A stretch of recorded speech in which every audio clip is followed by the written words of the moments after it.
అందరికీ జై శ్రీరామ్, జై హిందూ. తమిళనాడులో ఎట్టకేలకు ఒక బాలీవుడ్ సినిమాను తలపించే విధంగా తమిళనాడు రాజకీయాలు జరిగినాయి. గెలవక ముందు ఒక లెక్క మెజారిటీ సీట్లు గెలిచినటువంటి విజయ్ ప్రమాణ స్వీకారం చేస్తాడా చేయడా, అసలు విజయ్ సీఎం అవుతాడా కాడా, కాకపోతే డిఎంకే అన్న డిఎంకే కలిసి ఏదైతే మనకు సంబంధించినటువంటి మరి గవర్నమెంట్ని వాళ్ళు ఫామ్ చేస్తారా, ఇట్లాంటి విషయాల తరపున జరిగినటువంటి దాని మీదకి వెళ్ళి కాంగ్రెస్ అద్దు అనుకున్నాడు. మళ్ళీ కాంగ్రెస్ ముద్దు అని రాహుల్ గాంధీ మద్దతు ఇవ్వడం, అలాగే ఇంకా వేరే పార్టీలు మద్దతు ఇవ్వడం తర్వాత ఎట్టకేలకు నిన్న విజయ్ ప్రమాణ స్వీకారం చేయడం జరిగింది. దాంతో ఆయన ఎవరైతే విజయ్ చూసుకుంటే విజయ్ ప్రమాణ స్వీకారం చేస్తున్న సమయంలో ప్రమాణ స్వీకారం అయిపోయిన తర్వాత ఒక టేబుల్ వీడియోలు అందరు చూసినారు. టేబుల్ను కూడా సీఎం ప్రమాణ స్వీకారం చేసిన తర్వాత మరి అంత పెద్ద తమిళనాడు 234 నియోజకవర్గాలు, కోట్లాది జనాలు, అందరికీ ఇప్పుడు విజయ్ పెద్ద, అంతే కదా. తమిళనాడుకు బాసు అటువంటోడు టేబుల్ను కూడా పక్క పెడతా ఉన్నాడు. ఆయనకు ఎటువంటి కాదు ఏంటంటే దాన్ని ఏమంటారు ఈషా కానీ ఏదో నేను సీఎం అయిపోయినా అని తబ్బిపోడు కానీ అట్లేం లేదు, సింపుల్గా ఉంటాడు. ఓకే రైట్, ఇది విజయ్లో నాకు చాలా నచ్చిన విషయం. ఇప్పుడు 2 తెలుగు రాష్ట్రాలు కాదు 3 రాష్ట్రాల ప్రజలు ఏం మాట్లాడుకుంటున్నారంటే పవన్ కళ్యాణ్ 2014లో జనసేన పార్టీ స్థాపించి ఇప్పటికీ కూడా ఎవరైతే చంద్రబాబు నాయుడుతోనే కూటమి అని ఈయన కూటమిలోనే ఉంటాడా. వాస్తవానికైతే మొన్న ఏదైతే మనకు 2024లో జరిగినటువంటి ఎలక్షన్లల్లో జగన్మోహన్ రెడ్డి మీద పూర్తి వ్యతిరేకత వచ్చింది, చంద్రబాబు నాయుడు మీద కూడా పూర్తి వ్యతిరేకత ఉన్నది. ఎందుకంటే ఇప్పటికి చాలాసార్లు సీఎంగా ఆయన చేసిండు, ఏం లాభం లేదు. ఇక జగన్మోహన్ రెడ్డికి ఇస్తే సంకనాకి ఇచ్చిండు, అక్కడ మనకు ఎదురు కనబడదు, అందుకనే కదా 11 సీట్లు ఇచ్చారు. ఇక మూడో విషయం, జనసేన పార్టీ గనక విజయ్ లెక్క ధైర్యం చేసి క్యాండిడేట్లను తీసుకొని ఖచ్చితంగా సింహం సింగిల్గా వస్తుంది అన్నట్టుగా డైరెక్ట్గా ఒక్కోడే పవన్ కళ్యాణ్ కనుక డైరెక్ట్ ఎన్నికల్లోకి పోయిన ఉంటే ఇప్పుడు సీఎంగా ఉండేటోడు. ఇది నేనంటున్న ముచ్చట కాదు, మొత్తానికి మన 3 రాష్ట్రాలు మాట్లాడుకుంటున్న విషయం. చాలామంది మాట్లాడుతూ ఉన్నారు, ఎందుకంటే పెద్దలు మాట్లాడుతూ ఉన్నారు. మనకు అంత పూర్తి ఎడిటింగ్ రాదు, అంత పూర్తి మాట్లాడు రాదు. ఏమంటున్నారంటే సీఎంగా విజయ్ పార్టీ పెట్టినప్పుడు ఒక లెక్కు ఉంది తమిళనాడులో, అదే పవన్ కళ్యాణ్ పార్టీ పెట్టినప్పుడు ఒక లెక్కు ఉంది. పవన్ కళ్యాణ్ చేసింది కరెక్ట్ రాజకీయము, సీఎంకు అదృష్టవశాత్తు కలిసి వచ్చింది అని మాట్లాడుతూ ఉన్నారు. సరే, ఇక్కడ మనం ఇంకో విషయాన్ని మాట్లాడుకుందాం. సీఎం పార్టీ విజయ్ పార్టీ పెట్టిండు. పార్టీ పెట్టినప్పుడు ఏమైంది అంటే అన్నా డిఎంకేల మీద చాలా వ్యతిరేకత ఉన్నది. వాళ్ళు పాలించిర్రు. వాళ్ళు తమిళనాడులో ఎటువంటి లాభం వాళ్ళతో లేదు, పేద ప్రజలకు న్యాయం జరుగుతలేదని కొత్త విధానాన్ని కోరుకున్నారు, అంటే కొత్త నాయకత్వాన్ని కోరుకున్నప్పుడు విజయ్ పార్టీ పెట్టిండు, కరెక్ట్ టైంలో వచ్చిండు, ఓకే గెలిచిండు. మళ్ళీ అట్లనే సినిమా క్రేజ్ ఉన్నది, ఆయన మంచితనాలు కొన్ని ఆయన సేవలు చేస్తూ ఉంటాడు. ఆ విధంగా విజయ్కి ఓట్ బ్యాంక్ అనేది వచ్చింది. ఓకే, ఇది విజయ్ విషయం. ఇప్పుడు పవన్ కళ్యాణ్ గురించి మాట్లాడుకుంటే 2014 నుంచి అంటే అప్పుడు ఇంతకుముందు ఆంధ్రప్రదేశ్ ఉండే విడిపోయింది, రాజధాని లేదు. తర్వాత మనం అంటే అప్పుడప్పుడే వచ్చినప్పుడు అప్పుడు అనుభవం ఉన్న నాయకుడు కావాలని చంద్రబాబుకు సపోర్ట్ చేసిన, ఓకే. తర్వాత 2019లో పోటీ చేస్తే అది కూడా కూటమితోటే 2 జాగాల్లో ఓడిపోయినా, ఓకే. కానీ 2024 వచ్చేసరికి మొత్తము ఆంధ్రప్రదేశ్ అంతా ఎవరైతే ఈ జనసేన నాయకుడు పవన్ కళ్యాణ్ ఉన్నాడో ఈయన చేసినటువంటి కౌలు రైతులు కావచ్చు, ఇప్పం ఏదైతే కొన్ని ఊళ్ళ మీద ఈ యొక్క వైఎస్ఆర్సీపీ చేసినటువంటి దాడులు, రోడ్లు కూల్చివేత, ఇండ్ల కూల్చివేత, ఇవన్నీ చేసినప్పుడు మొత్తం ఆంధ్రప్రదేశ్లో వ్యతిరేకత విపరీతంగా మొదలైంది. అందుకని కదా జనసేన ఎక్కడ పోటీ చేస్తే అక్కడ గెలిచిపోయినారు, క్యాండిడేట్ను చూడకుండా జనసేన గ్లాసు గుర్తు కోటేసిండ్రు. అప్పుడు కనుక ఈ జనసేన పార్టీ మొత్తం సింగిల్గానే మొత్తం అందరితో పోటీ చేసి ఉంటే ఖచ్చితంగా పవన్ కళ్యాణ్ సీఎం అయ్యేటోడు.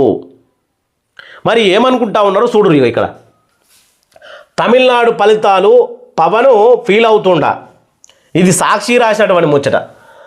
ప్రముఖ నటుడు విజయ్ రాజకీయ పార్టీని స్థాపించడమే కాకుండా ఒంటరిగా పోటీ చేసి అనూహ్యంగా విజయం వైపు వెళ్తుండడం జనసేన అధినేత పవన్ కళ్యాణ్కు కొంత ఇబ్బందికరంగా అవుతుంది. ఇక పవన్ అందరూ విజయ్తో పోల్చడం అతడి విజయం ఇతడి ధోరణి ప్రశ్నలకు తలెత్తున్నాయట. తమిళనాడు ఎన్నికల ఫలితాల వైఎస్ఆర్ కాంగ్రెస్కు ఒక కొత్త ఉత్సాహాన్ని ఇస్తుంది. ఎందుకంటే చంద్రబాబు తమిళనాడులో ఎన్నికల ప్రచారం చేసినా ఎన్డీఏ గెలవకపోయిందని, అదే సమయంలో కొన్ని సభల్లో జగన్ ఫోటోను సంప్రదించి టీవీకే పార్టీ విజయ్ గెలుపు బాటలో ఉండడంతో వైఎస్ఆర్ కాంగ్రెస్ శ్రేణుల్లో ఉత్సాహాన్ని నింపిందట. విజయ్ ఫోటో వాడుకున్నందుకే జగన్మోహన్ రెడ్డి కొంత ఉత్సాహం వచ్చింది. సరే, ఇప్పుడు 2029 ఎలక్షన్లే కదా, అప్పుడు పవన్ కళ్యాణ్ ఒంటరిగా పోటీ చేస్తాడా అంటే ఆయన ఒంటరిగా పోటీ చేస్తా అని మాట్లాడతలేదు. ఇది రాయపాటి అరుణ మాట్లాడినటువంటి విషయం. ఏం మాట్లాడిందో చూద్దాం. రాయపాటి అరుణ అంటే పవర్ఫుల్ జనసేన కార్యకర్త.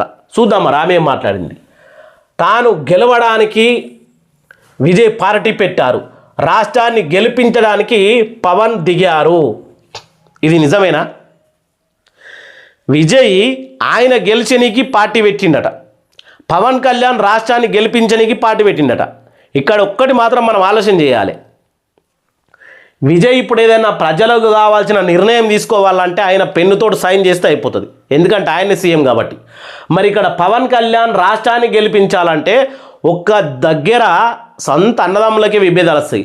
మరి ఏదైతే మనకు చంద్రబాబు నాయుడుకు పవన్ కళ్యాణ్కు విభేదాలు వస్తే మరి చంద్రబాబు నాయుడు పవన్ కళ్యాణ్ చెప్పినట్టు వింటాడా? సంతకం పెడతాడా? పెట్టాడు. మరి ఎట్లా? రాయపాటి అరుణ మాట్లాడే దాంట్లో క్లారిటీ మనకు అర్థమైంది. ఈయన దిగొచ్చింది జగన్మోహన్ రెడ్డిని ఓడించాలని కూటమి ఏర్పడింది, ఓకే. కానీ ఇక్కడ అదే టైంలో జనసేన ఇండివిజువల్గా గెలిచేదే. ఇండివిజువల్గా ఎన్నికల్లో బరిలోకి దిగిన జనసేన గెలిచేది.